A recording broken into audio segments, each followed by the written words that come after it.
On va maintenant parcourir la presse française avec vous, Hélène Frade. Bonjour. Bonjour Hélène. Vous aimez bien les belles voitures rouges, vous, j'ai Elle est l'impression. magnifique. Ouais. On va s'intéresser à toute autre chose ce matin. La présentation aujourd'hui en Conseil des ministres du projet de loi sur la réforme de la procédure pénale, la 5e en 5 ans. D'après l'Humanité, ce texte défendu par le tout nouveau ministre de la Justice, Jean-Jacques Urvoas, veut renforcer l'arsenal antiterroriste en dehors de l'état d'urgence et permettre notamment aux policiers de faire plus facilement usage de leur arme et de la garder éventuellement en dehors de leur service. C'est une réforme qui va accroître les pouvoirs de la police au détriment de la justice, d'après l'Humanité, qui affirme que les magistrats refusent cette nouvelle mise à l'écart en prévenant que ce qui est en jeu dans ce nouveau projet de loi touche au socle même du cadre démocratique, je cite, la garantie de l'indépendance de l'autorité judiciaire.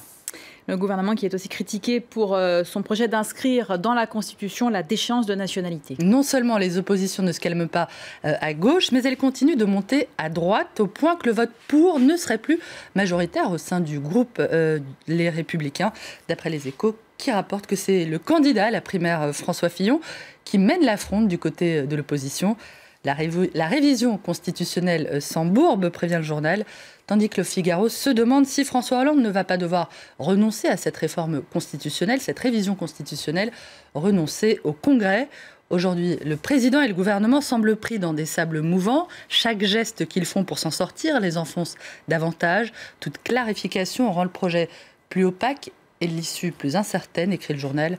Le président est-il en train de tomber dans le piège d'une opposition qui ne goûterait pas beaucoup qu'il marche sur ses plates-bandes? François Hollande va-t-il finir à droite? Fait mine de se demander l'opinion, qui se demande aussi si le président agit ainsi dans un souci d'efficacité ou par pure stratégie politique. François Hollande, qu'on retrouve dans le dessin de Cac sous les traits de la jeune boucle d'or.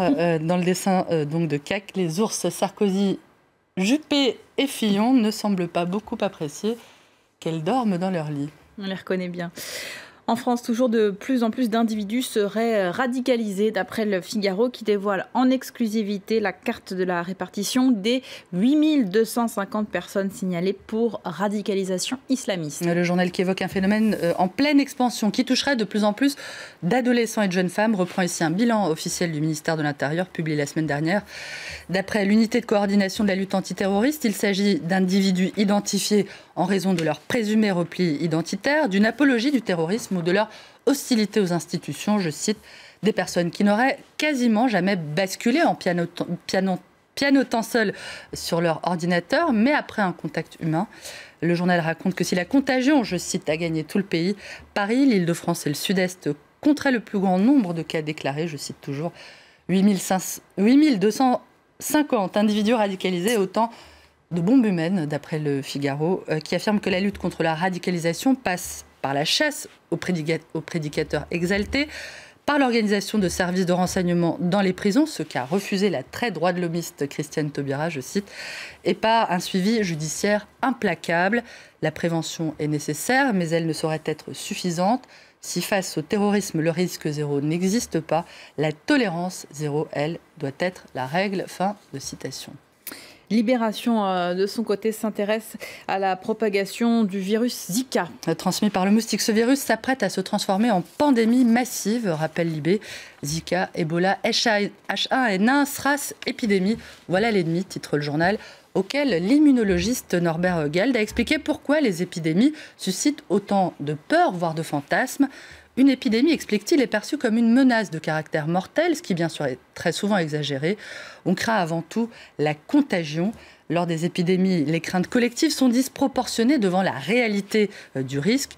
Cela contribue au doute, au malaise, à l'hostilité contre les institutions et les solutions qu'elles préconisent.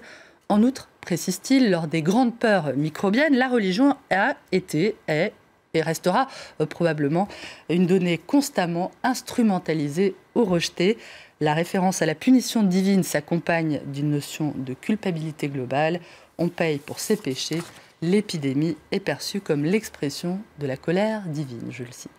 Santé, toujours, mais on termine avec une bonne nouvelle, cette fois dans le Parisien. Le journal annonce que l'on guérit de mieux en mieux du cancer.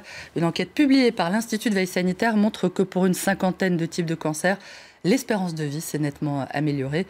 Ce sont des bons résultats qui seraient dus notamment au dépistage précoce. Et oui, comme on dit, il vaut mieux prévenir que guérir. Effectivement. Merci beaucoup Hélène pour votre revue de presse.